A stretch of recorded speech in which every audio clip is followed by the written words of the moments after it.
Now this is second go around with the Dremel, and you can see how much black tire I've taken off here off the edge. I ran it. This is part of the second area right here.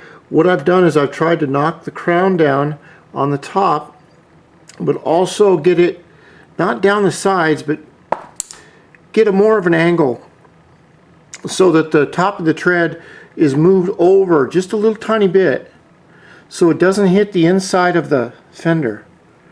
And you can see how much tire has been taken off. It's just like if you open up your Dio belt case and you see all this in there, well, that's your belt, because that's what rubber does when it dissolves. So I will get this done by tomorrow. It's only going to take me another 5 more minutes to do it, and then I'll come over here with the rear fender. And the rear fender, I have to be careful with this because remember that it's antique and it's in beautiful shape, but I can't get another one. Now where I was rubbing, if you can imagine that the tire is wide and it comes right along and hits right there just a little tiny bit, and then right here is, you can see the bump right there. It's flat all along this bottom here until it gets to this edge here where the exhaust pipe goes, and it's rubbing. Let's see if you can see it. You can see a faint outline. It starts about right. Well, it's about 2 inches up, and what I may have to do is cut that area out. I don't want to do that because what I have in here, and the Japanese have designed it, the Japanese don't design things just for the hell of it. What they do is, this whole area is designed so water doesn't get splashed over your damn engine, and the whole thing looks Mickey Mouse and a total mess. So if I have to, I may have to cut that little area out of there. I'd rather cut the tire down, to tell you the truth. Because the tire is, you can see it, the tire should be sitting right here.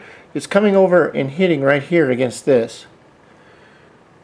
And the tire sticks out just a tiny bit beyond that with the crown. Not the crown, sorry, the shoulder. So what I've decided I'm going to do is, after I get this to fit correctly on this inner side, I'll come and take the Dremel and I'll take this shoulder off right here. I'll do the same thing.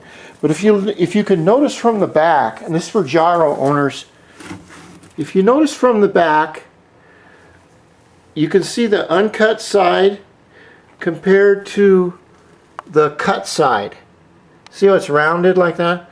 The rounded part, it looks a lot better. It just doesn't look... I think it's going to work out just fine, but it's going to take me a little bit of work. I wish I could get the original tires right there, but they're not available. They haven't been made, and if I was Bill Gates, I'd probably buy the dies and make them myself. But if I was Bill Gates, I'd probably get I'd have a whole fleet of gold-plated everything. So that's what it looks like. It's going to look good. And the little Dremel's working fine. It's a little bit too hot now. And this barrel is working really good. This is what I do using all my aluminum.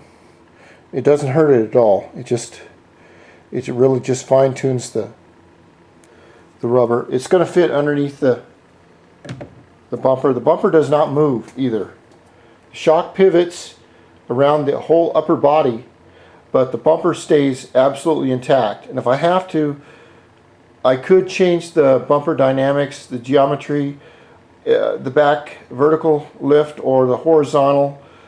But then when you start doing that, you start getting into problems where you twist it one side, the other side doesn't work, and then you twist it and you go out and stress ride it and something cracks.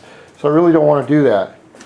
And up here, I've taken a little bit of my red paint and I've put it over the lacquer, over the high and low. And I'll take a little bit of sandpaper and I'll run that down, and it'll look just like this. That's with a little bit of sandpaper. That's done that, and the top were white. And then I did the same thing to this bottom part right here. I put some red paint on it and then just sanded the very top. So that's kind of just a little bit of detailing. Doesn't hurt at all. So it's coming along little by little. Like I say, I'm 50 years old and I get bored. Not bored, I work on something for an hour and then I want to stop and go do something else. When I was a young man, I could work 14 hours straight with a one-track mind and get everything done, and now I just don't think that way. So I'd rather do quality than quantity and have this really nice retro bike on the street. And we continue.